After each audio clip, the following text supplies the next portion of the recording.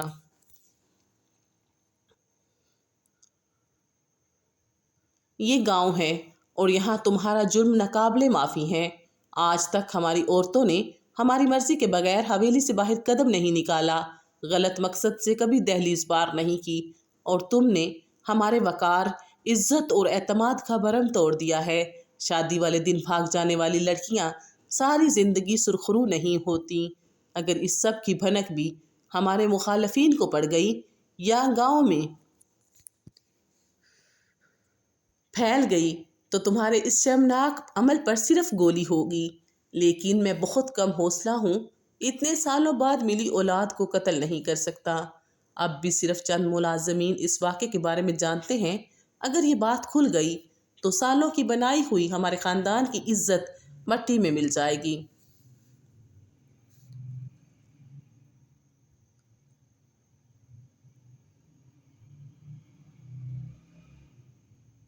شکر کرو کہ شاویز اب بھی تم سے شادی کرنے کو تیار ہے۔ دوسری صورت میں سوائے مارنے کے کوئی راستہ نہیں تھا۔ وہ بت بنی ان کی باتیں سن رہی تھی۔ ایک بار بھی نہیں پوچھا انہوں نے کہ سچائی کیا ہے، وہ کیوں گئی تھی اس سے ملنے۔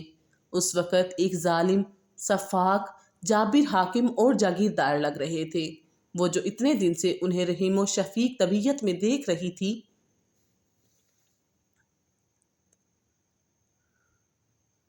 آج ان کا یہ روپ برداشت نہیں ہو رہا تھا۔ آج اپنی عزت اور خاندان پر بات آئی تو وہ بیٹی کو ہی بھول گئے۔ بس کچھ پل میں اس کی سوچ بدلی اور اس نے خود کو بہتر کیا تھا۔ ٹھیک ہے ڈیڈ، مجھے آپ کی یہ بات منظور ہے، مگر میری ایک شرط ہے۔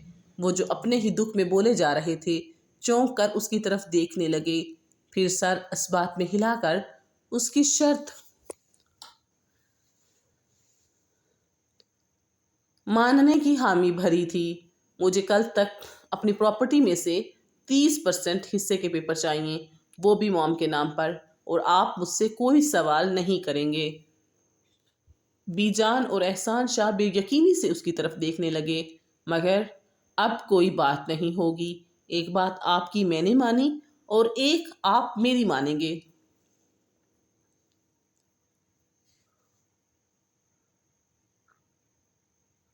اب مجھے اکیلا چھوڑ دیں۔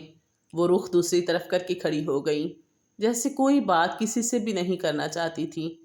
وہ اکیلی تھی ہمیشہ سے اور اب اکیلے ہی رہے گی، یہ بات وہ اچھی طرح سمجھ گئی تھی۔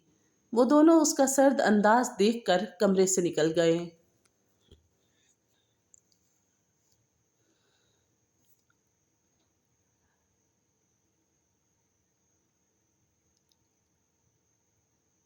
آخر میں آپ سبھی سامعین سے گزارش ہے کہ اس ناول کی نئی اقساط کو پڑھنے کے لیے میرے چینل کو سبسکرائب کیجیے، اور پلیز ویڈیو کو لائک کرنا مت بھولیے گا، اور please please please comment section میں اپنی قیمتی آراء سے ضرور نوازیے گا۔ اللہ حافظ۔